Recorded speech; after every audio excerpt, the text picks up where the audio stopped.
Olá, você ligado no Notícias Agrícolas, eu sou Guilherme Dorigatti. Nós damos sequência à nossa programação do Realidades da Safra, fazendo um giro pelo Brasil, visitando as mais diferentes regiões do país para acompanhar o desenvolvimento das lavouras, e dessa vez a nossa parada vai ser no estado de Goiás para acompanhar como é que estão se desenvolvendo as lavouras de milho nessa segunda safra. Quem vai conversar com a gente sobre esse assunto é o Adriano Antônio Barzotto, ele que é presidente da ProSoja de Goiás, já está aqui conosco por vídeo, então seja muito bem-vindo, Adriano, é sempre um prazer tê-lo aqui no Notícias Agrícolas. Bom dia, Guilherme, bom dia, amigos do Notícias Agrícolas, produtores de Goiás e de todo o Brasil. É um prazer poder falar com vocês mais uma vez. Adriano, o estado de Goiás vai passando por um período sem chuvas. Como é que isso já tem impactado nas lavouras de milho aí do estado? Guilherme, a situação da nossa safrinha ela é muito preocupante. Nós tivemos aí uma implantação da safra bastante tumultuada, a gente já falou sobre isso aqui no Notícias Agrícolas, plantamos o milho, uma grande parte dele fora da janela ideal, né, dentro do mês de março, e a partir dali toda a safra, toda a cultura que é implantada em um período crítico como fizemos nesse ano, ela tem a tendência de sofrer mais. E por uma infelicidade ou por uma desventura dos produtores esse ano, a chuva foi mais resumida ainda. Então, nós tivemos aí a última chuva no dia 17 de abril, as chuvas consideradas agrícolas, né? Então, hoje já estamos aí 19 de maio, mais de 30 dias, então, sem nenhuma chuva na nossa região, no estado de Goiás como um todo, a gente pode falar no estado de Goiás, na região centro-oeste, né? Todos os estados estão sofrendo o mesmo problema, então a lavoura de milho esse ano está bastante sofrida. Como eu estava te falando antes, então aqueles milhos plantados antes do final plantados dentro do período correto, que seria até o final do mês de fevereiro, esses milhos estão hoje enchendo o grão. Esses milhos precisam de mais de chuva nesse momento para poder colocar peso em grão. Eles tiveram um crescimento satisfatório, tiveram um desenvolvimento bastante satisfatório, porém agora precisa água para encher grão. Já aquele milho plantado dentro do mês de março, que no estado de Goiás soma mais ou menos 30%, 35% da área plantada, esse milho não cresceu bem, ficou uma planta menor, bastante sofrida, bastante judiada. O produtor, obviamente, reduziu os tratos culturais também, porque um milho que não tinha potencial mais de produção como na época do plantio o produtor esperava, então o produtor já reduziu alguns tratos culturais e assim a gente vê lavouras bem definidas, aquelas primeiras plantadas onde ainda temos um potencial razoável de produtividade e aquelas plantadas fora da janela onde a produtividade está bastante limitada. E nesse momento, Adriano, a gente já consegue ter alguma projeção de tamanho de perdas para a produtividade nessas duas realidades diferentes que você comentou?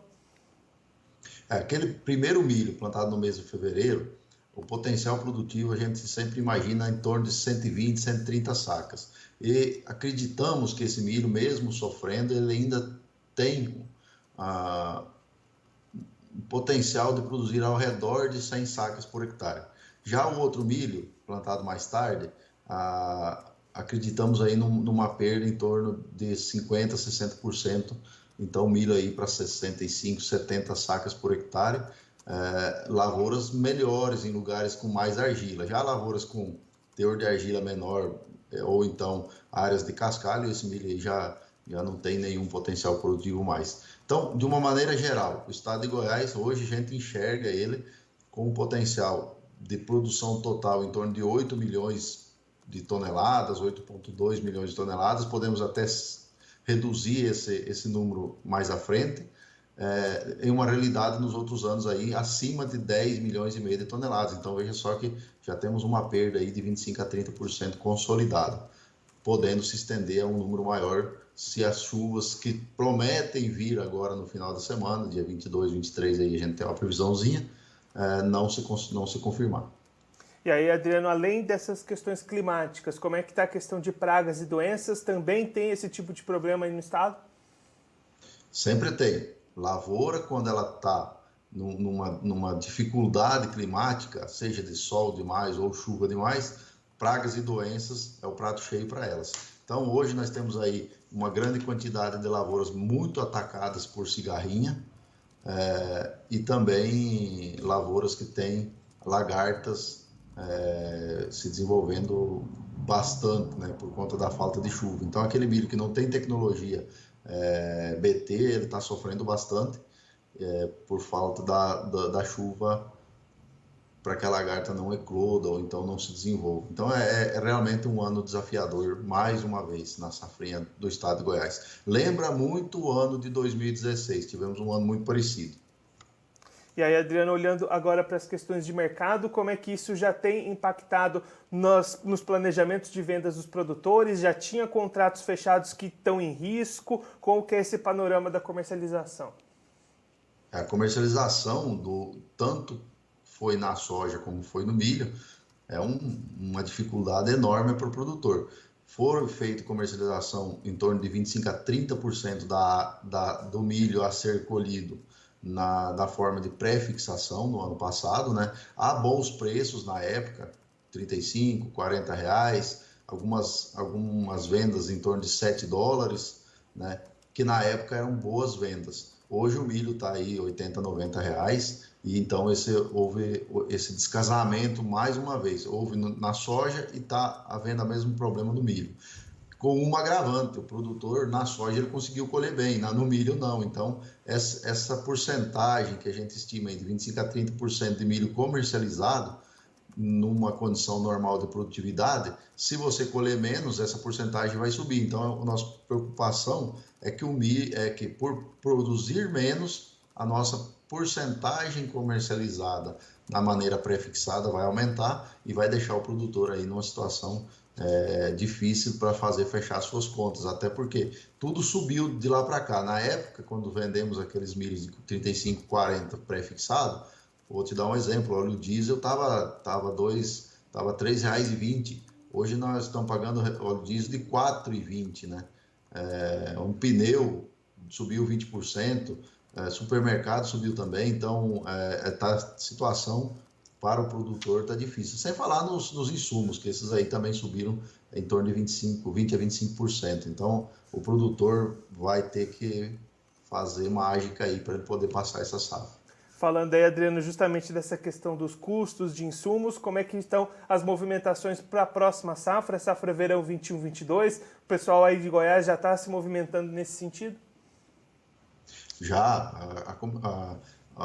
o planejamento de uma safra, ela começa muito antes do plantio, né? Então, o produtor já está pensando no plantio da soja do 2021-22. Já tem fertilizantes, praticamente todos eles fechados já, acho que falta muito pouco do fertilizante do estado de Goiás para ser comprado, até porque o fertilizante vem subindo numa escala bastante agressiva, então o produtor está fazendo essa compra o mais rápido que ele consegue, né? E planejando. Então, o agronegócio não parou nem o ano passado, que era uma época de total escuridão por causa da pandemia, nem sei se a palavra pode ser colocada dessa forma, mas o produtor não sabia o que ia acontecer, o dólar estava disparado, a pandemia estava na porta, e ele não parou de se planejar. Esse ano, logicamente, também não vai parar e vai continuar planejando a sua safra futura. E aí, Adriano, só para a gente encerrar, quando é que devem começar os trabalhos de colheita aí no estado? Nós plantamos mais atrasado, então acredito que a nossa colheita aí, embora milho quando sofre estresse hídrico, ele adianta o seu ciclo, mas nós não devemos ter grandes volumes de milho colhido antes do final do mês de junho. Eu acredito aí na virada de junho para julho que o início da colheita vai acontecer e se intensificar mais no mês de julho mesmo, terminando até primeira quinzena de agosto. É o nosso período forte de colheita de safrinha. Adriano, muito obrigado pela sua participação, por ajudar a gente a entender todo esse cenário da segunda safra de milho em Goiás. Se o senhor quiser deixar mais algum recado, alguma mensagem final para quem está acompanhando a gente, pode ficar à vontade. Nós estamos aí nos aproximando, então, Guilherme, do período de colheita de milho. O produtor vai ter que fazer o seu trabalho pensando em um maior aproveitamento desse milho que ele vai colher por ter uma produtividade melhor, ele vai ter que pensar melhor no escalonamento da venda desse milho que ele ainda vai ter a comercializar, né, fora o que já foi vendido. Existem os contratos, precisam ser cumpridos, a gente defende essa ideia de que contrato feito tem que ser cumprido, então o produtor vai ter que também ter esse cuidado. E também lembrar que agora, na época da seca, aí, nós vamos começar a época desses incêndios que judiam das palhadas do estado de Goiás e do centro-oeste como um todo, então o produtor tem que estar muito atento da agora para frente aí para poder chegar com a sua palhada, com a sua lavoura em boas condições para iniciar um plantio da soja lá em outubro. Adriano, mais uma vez, muito obrigado. A gente deixa aqui o convite para você voltar mais vezes, a gente acompanhar os trabalhos de colheita e ver como é que essa safra vai render lá na frente. Muito obrigado. Obrigado. Esse, o Adriano Antônio Barzotto, ele que é presidente da AproSoja de Goiás, conversou com a gente para mostrar como é que estão se desenvolvendo as lavouras de milho nessa segunda safra lá em Goiás. Segundo o Adriano, duas realidades distintas de acordo com a época de plantio dessas lavouras. Aquelas lavouras que foram plantadas dentro da janela ideal, ainda antes do final do mês de fevereiro, essas se desenvolveram bem até aqui, tiveram um crescimento satisfatório e agora, entrando no período de enchimento de grãos, precisam de chuvas para ganhar peso nesses grãos. Nessas áreas, as perdas já são projetadas entre 20% e 30% devido a essas condições climáticas, mas ainda há grandes chances de bons rendimentos nessas áreas. Já naquela parcela que ficou plantada fora da janela ideal, ou seja, dentro do mês de março, aí o desenvolvimento até aqui foi pior. As perdas nessas áreas já são estimadas em pelo menos 50%, podendo ficar ainda pior caso a chuva que está prevista para os próximos dias não aconteça. O Adriano destacando que já são mais de 30 dias sem chuvas significativas no estado de Goiás de uma maneira geral, e isso tem prejudicado bastante o desenvolvimento dessas lavouras. Só para você ter uma ideia, a média dos últimos anos de produção de milho lá em Goiás girava em torno de 10,5 milhões de toneladas. Para esse ano, a expectativa da AproSoja já está em 8 milhões. Esse número pode ser novamente revisado para baixo caso essas condições climáticas de seca permaneçam por mais tempo lá no estado.